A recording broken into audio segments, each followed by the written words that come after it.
Now, you might assume that an organization that can project this kind of power would be immune to those forces.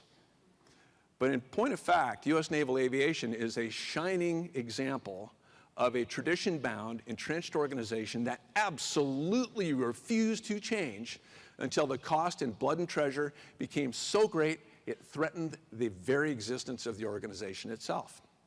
Now, we think of naval aviation as this thing that exists on the evening news that can go anywhere, anytime, 7/24, anywhere around the world.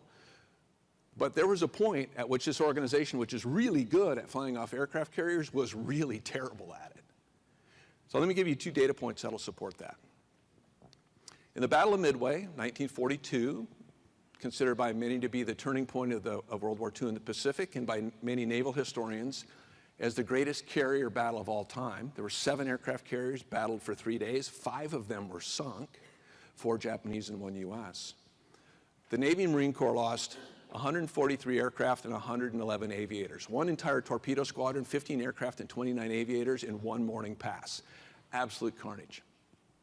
Now you roll the clock ahead 13 years to 1955, the first year of peacetime. The Navy and Marine Corps lost 5 times as many pilots and airplanes as they lost in the greatest carrier battle of all time. How can that be? What was going on? Well, the Navy was transitioning to jets. And jets were great out on the mission. They were faster and more capable, but they were really tricky to fly at low altitudes and low airspeeds, which is what you have to do to land aboard an aircraft carrier. The second thing was there was generational change. The experienced pilots from World War II and Korea were retiring or being promoted out of flying billets.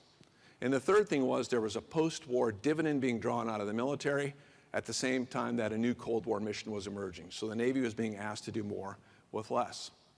So, new technology, generational change, and being asked to do more with less. Does that sound familiar? Yeah. So the experience of somebody who was entering naval aviation at that time was neatly summarized by someone who survived it. He said, these wily veterans trained us as they had been trained, with a focus on quantity, not quality.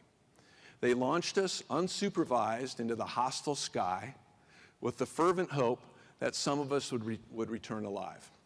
Amazingly, some of us did. The chance, that the probability, the odds of an aviator of that era surviving a 20-year career was 1 in 4. Very, very lethal environment. Now, this got to the point where the U.S. Air Force, the newly formed U.S. Air Force, offered to take this mess over, shut down naval aviation. We've got bases all around the world. We don't need these guys. The model doesn't work. And faced with an absolute threat to its existence, naval aviation finally decided to change. Now, the changes were huge. They changed everything about operating procedures, cockpit design, aircraft design, aviator training, safety procedures. Everything was documented in well thought out, widely distributed processes, and I know you know that process very well. The impact was that over the next 10 years, the Navy's accident rate was cut in half twice, and that rate continued to decline through the early 1980s and continues to this day. The experience is because of that, the experience of someone like myself who entered naval aviation in the 1980s, thankfully wasn't like this. It was much more like this, okay? So for the first 2 years, I never got to set foot in a U.S. Navy combat aircraft. I did, however, discover all the ways that the Navy thought it was statistically possible for me to drown. And I was trained in every one of them. Thrown in a pool with a parachute draped over you, thrown in the bay so a helicopter could pick you up, a mile swim in flight gear. And this was one of the favorites, which was there's a statistically significant possibility that after you lose your airplane and end up in the water, you're picked up by a helicopter, that it will also crash, roll inverted, sink, usually at night. So you're trained to escape from a sinking helicopter in the dark as it rolls upside down.